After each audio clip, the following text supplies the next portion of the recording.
Ini adalah perjalanan hidup leluhur dari narasumber kita yaitu Mas Anto.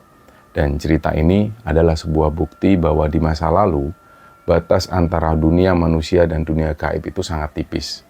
Dan ingat teman-teman, hanya karena kita nggak pernah mengalaminya, bukan berarti hal itu nggak pernah terjadi. Cerita di episode kali ini teman-teman ceritanya dibagikan oleh Sobat Kembara yang dia ini ingin membagikan kisah sejarah kelamnya sekaligus perjalanan spiritual dari para leluhurnya. Cerita ini dimulai dari kakek buyutnya Mas Anto dari jalur ibunya. Nah, namanya adalah Mbah Sanusi. Nah, konon menurut cerita yang didengar narasumber dari kakeknya yang bernama Mbah Darmo Somito, Mbah Sanusi ini itu bukan orang sembarangan. Jadi ceritanya waktu itu Mbah Sanusi ini dengan nekat dan juga dengan terang-terangan menantang sekelompok tentara Belanda.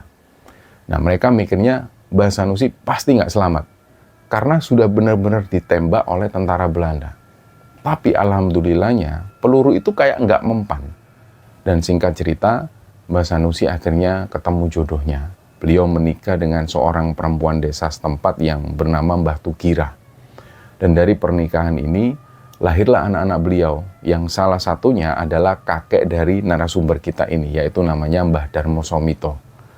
Nah, di sini ada perbedaan karakter yang sangat mencolok sekali. Kalau dulu ketika Mbah Sanusi masih hidup, Mbah Sanusi ini dulu ngelawannya itu selalu fisik, dan dia selalu terang-terangan, jotos-jotosan beneran. Tapi kalau Mbah Darmo ini beda. Dan salah satu cara Mbah Darmo untuk melawan penjajah Belanda itu unik. Beliau ini punya kebiasaan ngambil tanah kuburan.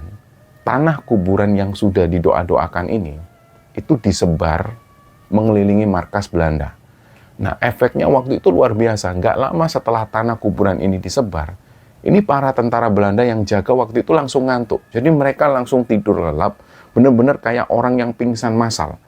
Beliau langsung masuk ke markas, menyergap mereka semua dan menghabisi mereka satu persatu tanpa suara. Jadi mereka mainnya senyap.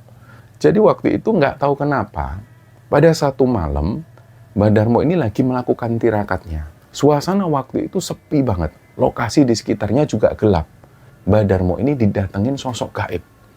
Begitu sosok ini mendekat, Mbah Darmo kaget.